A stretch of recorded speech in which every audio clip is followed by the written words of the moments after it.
Clowning on the warrior code's various bad rules is one of the oldest habits of this fanbase. Despite that, I rarely see the code as a whole spoken of, in terms of how its existence works as a part of the warrior's world. When I began writing this video, I intended to, and I promise I will, analyze each individual rule of the code for how effective it is. But to even do that, I need to know the standards I'm judging against. And to do that, I need to answer a question.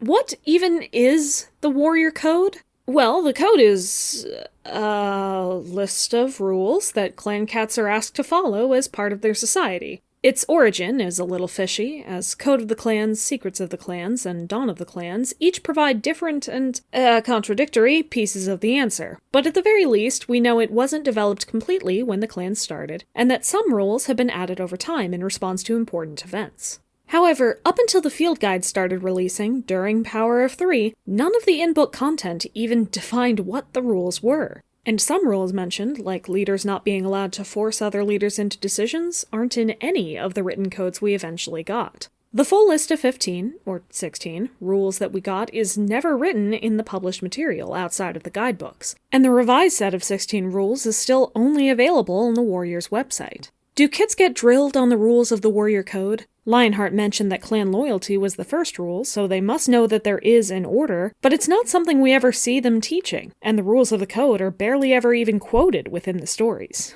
The rule that comes up much more frequently is that medicine cats can't have kits, which isn't even in the Warrior Code. That is instead a part of the nebulous Medicine Cat Code, which we don't have written down anywhere in or out of the books. You may have seen a list of the rules in the Medicine Cat Code online, but those were created for the sake of fandom roleplay and aren't canonical to the books. Basically, what place these rules even hold in the world is already very confusing. But even if we just accept these as the rules the cats definitely teach each other off-screen, there are still more questions. The way cats in-universe speak about the Warrior Code makes it sound like a code of morality, dictating the ideals that clan cats uphold or aspire to. But in that case, the numerous codes that just outline standard day-to-day activities, cultural details, or rituals seem out of place. Rules firmly stating a moral perspective, such as warriors not neglecting a kid in pain or danger, sit right next to rules telling you to mark your borders so they stay fresh, or to remember that the clans have a gathering on the full moon.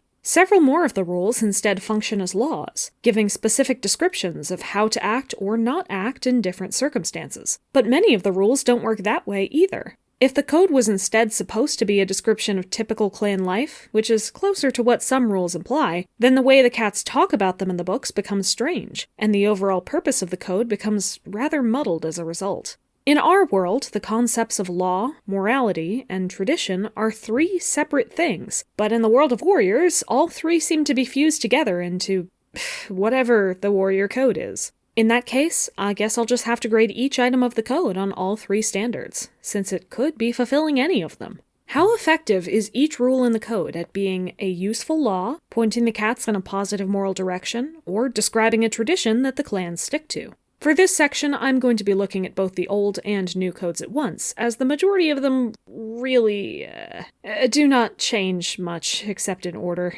Code 1. Defend your clan, even with your life. You may have friendships with cats from other clans, but your loyalty must remain to your clan, as one day you may meet them in battle.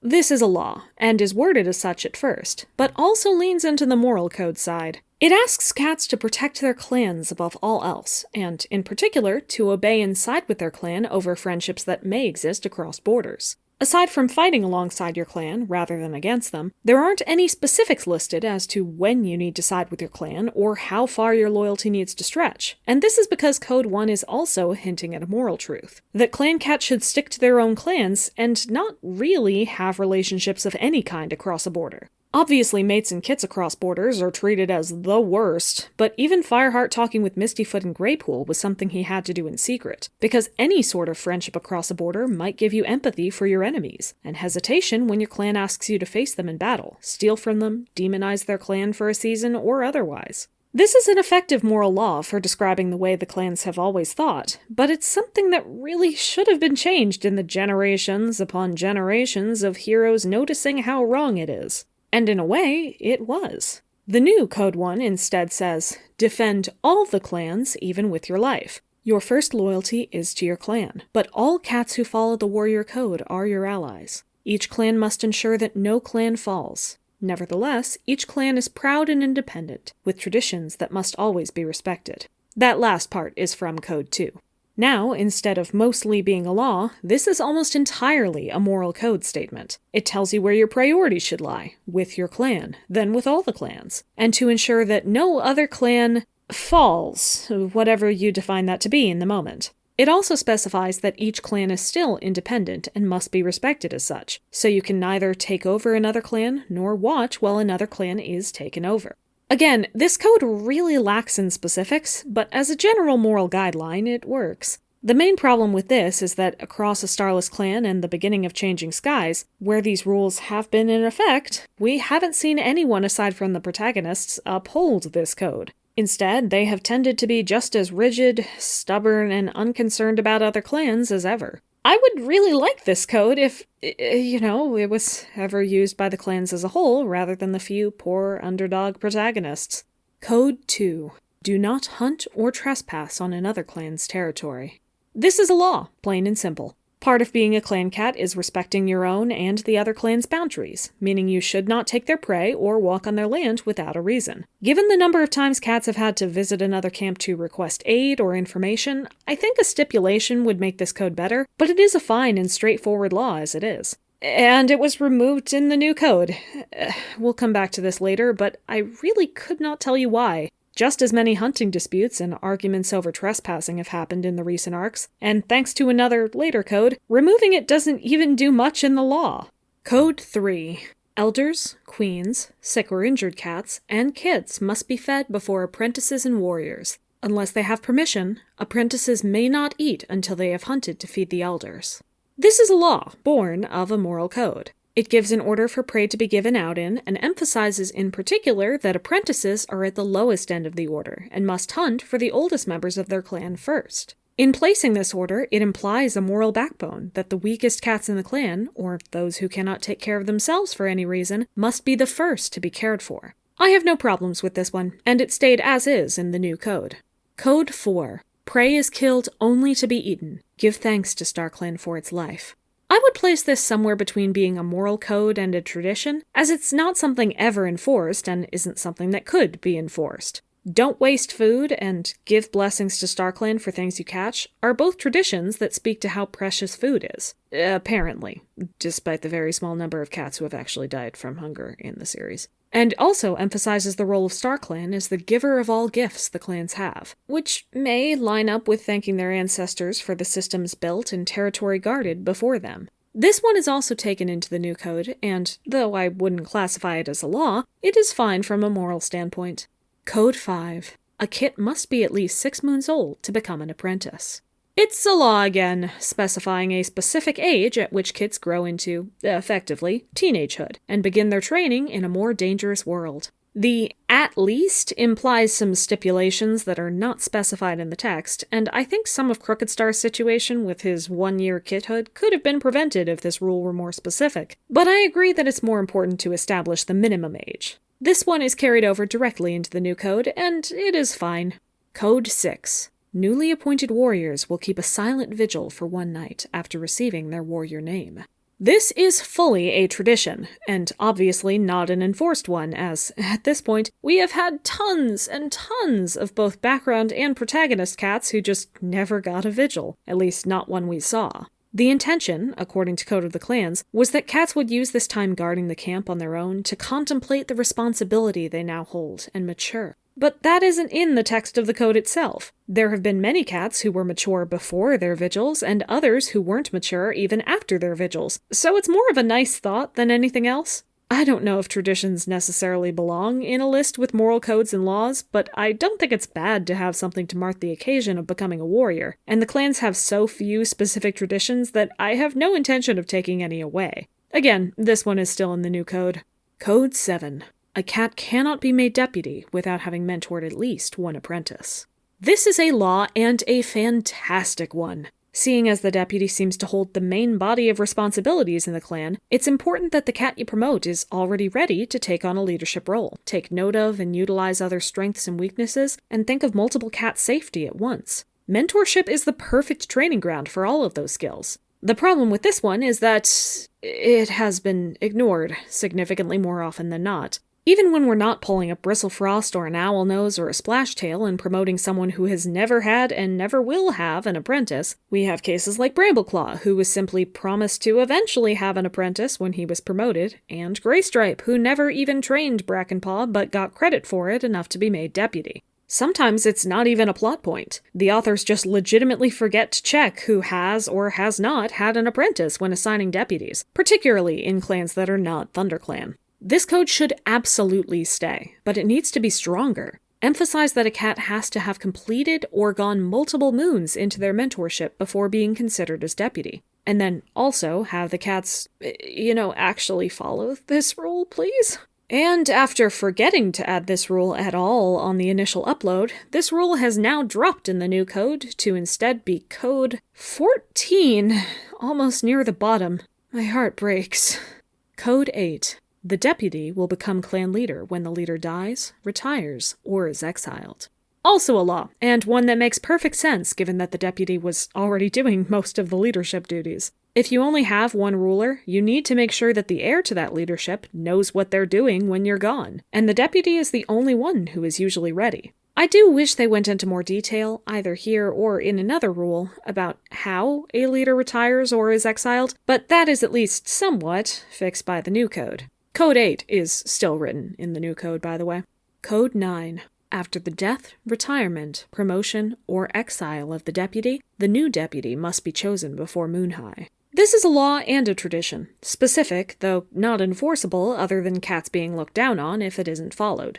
However, this is actually one I think makes the least sense. Deputies should certainly be selected as soon as possible, but tying it to a time of day means that a leader could have anywhere from 24 hours to 5 minutes to choose their deputy. And if the deputy has just been promoted, exiled, or killed, the clan and leader who were close to them are going to be in turmoil and have other ceremonies like vigils and leader promotions to attend to. It is important that there be a line of succession, but if a sickness or great attack was going to kill the leader and deputy at once, nothing is preventing them from being 5 minutes apart rather than a day, or from debilitating the leader so that they couldn't name a new deputy if they wanted to. In a world where StarClan exists and regularly speaks directly to cats in full conversations, you could always have the medicine cat speak with the now-dead leader and ask who they would have named as deputy, rather than forcing all new living leaders to rush their decisions about who will lead their clan. The only reason this hasn't been done is that every time talking to a specific cat in StarClan would be useful, the plot makes it so that StarClan is simply out of reach or being cryptic with no particular reason given for the change.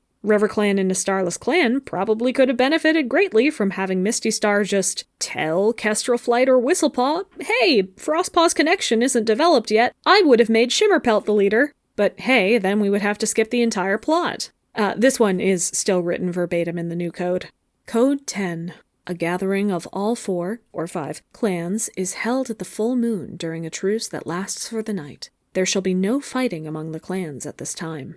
This is a tradition. It's just a tradition. The fact that the clans won't fight here is a law, but it is a tradition. The reason they keep coming back is not because the code tells them to, but just because this is a thing they do to catch up, share news, or endlessly accuse each other of border crossing. They would do it whether or not it was in the code. In fact, even in the Code of the Clans version of this story, they acknowledge that they have been holding gatherings on the full moon with a truce since the clans founded, as we see in Dawn of the Clans. But they just wanted it in the code to spite one leader who tried to attack at a gathering. Call me crazy, but I think Ripplestar would have done that regardless of whether it was in the code or not, considering he was definitely already breaking other rules of the code. I don't think this code is necessary, but it's fine, and a very slightly paraphrased version is taken directly into the new code. Code 11. Boundaries must be checked and marked daily. Challenge all trespassing cats. This is an addendum tradition to Code 2's law, that you shouldn't trespass on others' territory. No one is going to punish you if you fail to mark your borders or challenge cats with enough aggression. That's just a thing that 99% of the Warriors background cast will always do. It's built into their daily routine and culture. I don't think it necessarily belongs in the code as much as Code 2's does, but it is an accurate description. Oh, wait, they did what? So in the new code, the law that you shouldn't trespass was removed, but this one was left in, along with an addendum that a warrior must remember that all cats follow the code. So this is now a tradition with a really vague moral statement attached. No one challenging cats at the borders before thought that WindClan or ThunderClan or whoever didn't follow the code in general. They thought that they were breaking it at that moment, intentionally or not. Being told that other cats follow the same laws as you doesn't actually change how you approach them when you see they are breaking those laws, and it certainly wouldn't lessen the aggression you were already going to use. Maybe it's no surprise, then, that the recent arcs have shown absolutely no change in the amount cats are challenged at borders or the hostility they are met with. I really don't understand why this change was made. Code 12. No warrior can neglect a kit in pain or danger, even if that kit is from another clan. This sounds like a law, but is really a moral code statement instead. No one enforces the protection of kits, and in fact the time someone has leaned on this code, they had to use it as a defense against several other cats who still think it's wrong to interfere with other clan affairs. This is an aspirational statement trying to roll back a little bit of the xenophobia baked into clan culture, but it's not enough to actually break that standard. It's better than nothing though, so I wouldn't change it, and it has remained in the new code. Code 13. The word of the clan leader is the warrior code. This is a moral statement, and a really, really stupid one. You were already asked to generally be loyal to your clan above all personal interests, but this code adds that what the clan leader says holds the power of the code. So you would follow whatever they say as much as you would follow the code? The code is, as we've seen, already not a set of laws, and there are plenty of rules that cats casually break all the time without repercussions. But if we pretended that what this code actually said is, obey your leader no matter what, then we are ignoring the fact that there are tons of bad leaders in the clans, including in the clan's founders, that you would not want to obey, as they would tell you to go against your morals or break other parts of the code. It is also ignoring the fact that this very code already leaves open the possibility of a leader being exiled, meaning that somehow cats of a clan would have to be able to exile their clan leader against their wishes. It's a wholly awful loophole to make villains easier to write, is internally contradictory, and is the only code that was fully removed in the new code, for the better. Code 14. An honorable warrior does not need to kill other cats to win their battles, unless they are outside the warrior code, or if it is necessary for self-defense. This is a moral code that doesn't even pretend to be a law. Murder is less than favorable, but it's usually treated as something that does happen, with plenty of possible extenuating circumstances and justifications, in and out of this code. Self-defense is a shaky justification to begin with, as it's hard to tell when a murder was or was not necessary for that defense. But what I really dislike here is the outside the warrior code part. It's vaguely worded, but appears to imply cats who don't follow the code, which would include any and every cat outside the clans, along with villains inside the clans who joyfully break the code, and even cats like Leafpool or Firestar, who have broken the code in specific circumstances. Without more specific language, it's hard to find cats that you couldn't exclude from this rule if you tried, making its power extremely limited. For instance, Hollyleaf's intentional, premeditated murder probably didn't break this rule, since Ashfur had already attempted 2 murders against innocent cats before. But maybe it was actually okay for him to attempt those murders, since Fireheart frequently crossed borders without permission, and the POT crew were born already breaking the clan loyalty codes. So maybe it was wrong for Hollyleaf to murder Ashfur, since his attempted murders were justified. Do you see how warped this code's language is? If it was only going to be a moral code anyway, I think something as simple as "don't kill cats" would be fine, with the understanding that there will be exceptions and different punishments that can be worked out in different situations. However, this code stays word for word in the new code and shoots up to being the second rule. Code 15. A warrior rejects the soft life of a kitty pet. This is a moral code too, and also is really just xenophobia. Loners, rogues, Blood Clan, the tribe, the sisters, the cats of the park, there are tons of different lifestyles and groups in this world, and already were when this code was first written in the Power of 3 era. But the only one called out in the code itself is kitty pets. This code can be interpreted to refer either to just not becoming a kitty pet, or to scorning all kitty pets and any behaviors they typically engage with, such as eating cat food provided by two legs, getting scritches, or overindulging in food and sleep. This code was canonically invented in response to Pine Star leaving ThunderClan, but depending on your interpretation, it could also mean that the entire New Prophecy Journey crew broke the code by eating two-leg food and traveling through cities, or that Greystripe broke the code by generally being more indulgent and lazy, not to mention becoming a kitty pet temporarily himself and accepting a kitty pet mate. The only thing this code definitely does is give cultural backing to the clan cat's discrimination of cats different than themselves. Discrimination that really should be challenged by now, given the number of former kitty pets who became warriors, and the number of heroes in that group, along with the times that kitty pets have been able to help them without leaving behind their heritage. I really wish the clans could have removed this rule when Firestar became leader, but as it stands, it remains to this day, in the new code as well. Code 16. Each clan has the right to be proud and independent, but in times of trouble they must forget their boundaries and fight side by side to protect the four. Each clan must help the others so that no clan will fall. This is another fully moral code that, in the new code, was looped in with the first code as a generalized rule about loyalty. It was originally created in Bramblestar Storm in response to the Dark Forest battle and subsequent flooding of the territories. But, I will say that it seemed to have no effect on how the clans or their leaders acted for any of the next arcs, through to the present. And I think this may be because it is, again, more aspirational than it is actionable. What do times of trouble entail when the clans seem to be constantly dealing with low prey, natural disasters, invasion by other cats or animals, or evil villains rising up to destroy the clans? When do the other clans have to intervene, and by how much? When do they stop interfering? If cats don't know, they won't change their behavior. Except for Tigerstar, apparently, but everyone hated him for his interpretation of this moral code. Finally, we come to the new code, and the two brand new rules it added. Both of them are long and highly specific, so they definitely differ from the style of the codes that came before. The question for them is, are they at all good? Are they effective laws? First up, we have Code 9. If a clan member believes that their leader is no longer leading with honor and integrity, they can challenge them. 3/4 of the clan members, including their medicine cats, must agree. Their objections will then be presented to the leaders of the other clans. If the other leaders agree, all medicine cats will request that StarClan remove the leader's remaining lives and give them to the deputy. These objections cannot be raised by the deputy.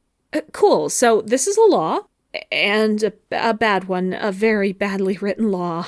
For a cat to actually be removed from leadership, 3/4 of their clan, including their medicine cats, would all need to agree to dethrone them, and then all of the other clan's leaders need to agree as well. This means that, were this code in place at the start of the clans, everyone from Clear Sky to Broken Star to Tiger Star and Splashtail would remain in power, because all of them had bands of loyal followers or clanmates who were exhausted and found the current strong leadership to be better than the alternative. This isn't to mention the fact that, if there was a weak leader, another clan leader could vote to keep them in power for their own advantage, and immediately halt the process. And that many bad leaders have placed family or trusted friends in medicine cat roles, who could also instantly halt the process. And this isn't even to mention the fact that all of these leaders had a habit of demonizing and either killing or exiling any cats who might turn against them. Both times we've seen this rule used, with Tiger Star and now Leaf Star, it required active meddling from the cats involved to technically get the correct numbers. And in Leaf Star's case, it still wouldn't have passed the other clan leaders if she hadn't willingly stepped down.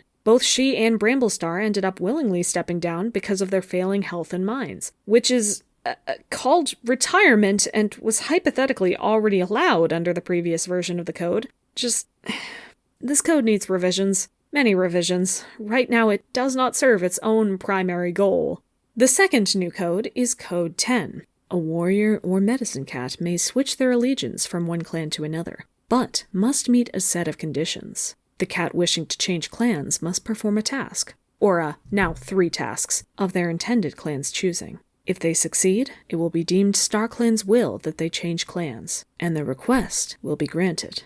Another law, one that provides a way for cats to legally change clans. However, the way this was actually implemented in a starless clan poses a problem. The wording here is so vague that a leader, or other cat chosen in the clan, can choose anything to be a task that needs to be performed. If Bobstar didn't want Guspaw to join ThunderClan, he could just assign Guspaw the task of jumping as high as a pine tree in a single bound. He would fail, and then entry would be prohibited. Also, while it isn't specified in the code as it's worded, a Starless Clan's cast phrased it as though you could only change clans if you were going for a specific cat, to become part of a romantic relationship, and well, I have many issues with that, but the first would be that relationships formed across borders still either have to start illegally before a cat would choose to make this change, or have to be extremely shallow and based on fleeting chats at gatherings or polite language on border patrols. I don't genuinely believe that a deep and lasting relationship could be promised based on those sorts of interactions. If a cat is joining another clan and earning the scorn of all of their current family and clanmates, they should at least have the security that their new life won't fall apart if a romance doesn't work out.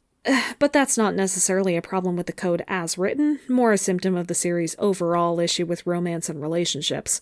The reason I made distinctions between moral codes, laws, and traditions all along is because it is plainly evident that the clans have no actual legal system. No one got to sit down and debate the pros and cons of adding any specific rule, or how to rework the wording to be more specific or accurate or enforceable. We have seen the process of rules being added across super editions and guidebooks, and arguably the main series, and all it ever comes down to is one cat thinking of a rule and proposing it, the leaders quickly voting with a yes or no, and then the rule being added to the code or not. The result of all of this is that even if you are trying your best to obey the code, there is a lot of ambiguity and contradiction when you ask what you should do in a given situation. And there is no one around with the authority to decide on those situations besides the leader of your particular clan at that particular time. This means that, depending on who your leader is, you may get off effectively scot-free for a cross-clan relationship because of your leader's personal experience, you may not have to obey the laws at all because your leader is more concerned about other matters, or you may have a leader who actively uses the code to take advantage of you in any way they can.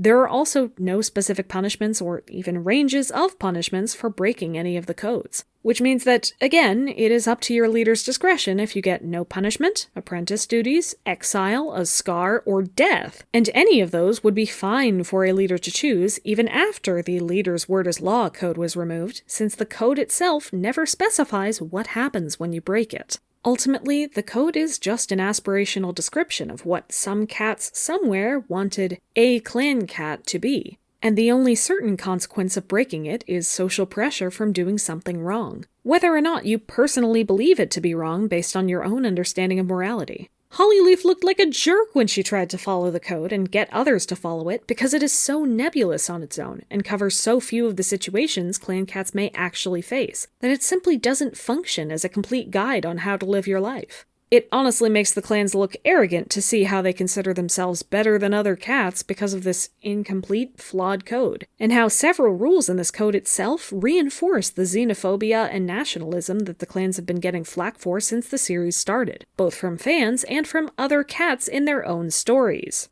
It seems natural to me that someone would eventually realize the issues with this system, and at least begin to fix some of these issues over time. And they technically did. The end of the broken code implied that the clans were ready to look over the code and their way of life critically, to look at and change what was, as the title says, broken. But the code that came out on the website only really removed one rule, added 2 rules that sloppily walked towards some better answers, and made minor wording changes to some of the others. The main thing it did was reorder the rules, but the order never mattered in the first place and wouldn't unless there was a judge looking at which rules overruled others. And following that new code, we have had a full main arc of content, plus the beginning of a second, and very little has changed. Cats can go to join other clans, only if they love someone there and can pass through trials chosen by someone random in the clan. Leaders can be dethroned, if they choose to do so personally, or if they reach a low level of popularity never before seen in any of the evil leaders of the past. I personally believe that substantially more changes should be put in place, because the clans have been changing too, whether or not they realize it. They're still just as hostile to each other, but they don't fight nearly as often as they did in the Old Forest, and the aggressiveness at borders seems like a bad holdover tradition more than anything else. Given that there are no other checks within their society, having 5 clans with 5 leaders to counter each other is fine, but requiring that they treat each other or cats outside the clans badly as a matter of honor or culture is just superfluous at this point. If the changes to the code are supposed to help change the overall clan culture over time, the swath of background characters who maxed out their xenophobia to counter the protagonists, then the code needs to become more specific with what behaviors should be allowed around borders, how you should treat other clan cats or cats outside the clans, and how cats should be punished at different levels for breaking different codes. Also, maybe just get rid of the kitty pet code, please. This is 15 years overdue by my count. Maybe then, the clans could progress past their 100-plus-year journey of mindless hostility, biased judgments, villains taking advantage of the law, and a culture full of cats who do nothing but halt progress or kindness to anyone outside of their bubbles. Maybe then we could open up the opportunity for new stories, or for cats who can understand and respect perspectives other than their own. Maybe we can start to diversify the clans and open up more creativity in that realm, rather than just looking at which clan has the good leader and which has the bad leader in this arc. Maybe, if the code could be genuinely examined, the series could change in a way it has always been scared to before. But it won't, and I know that. Security and stability is more important to the Warriors brand than innovation or creativity.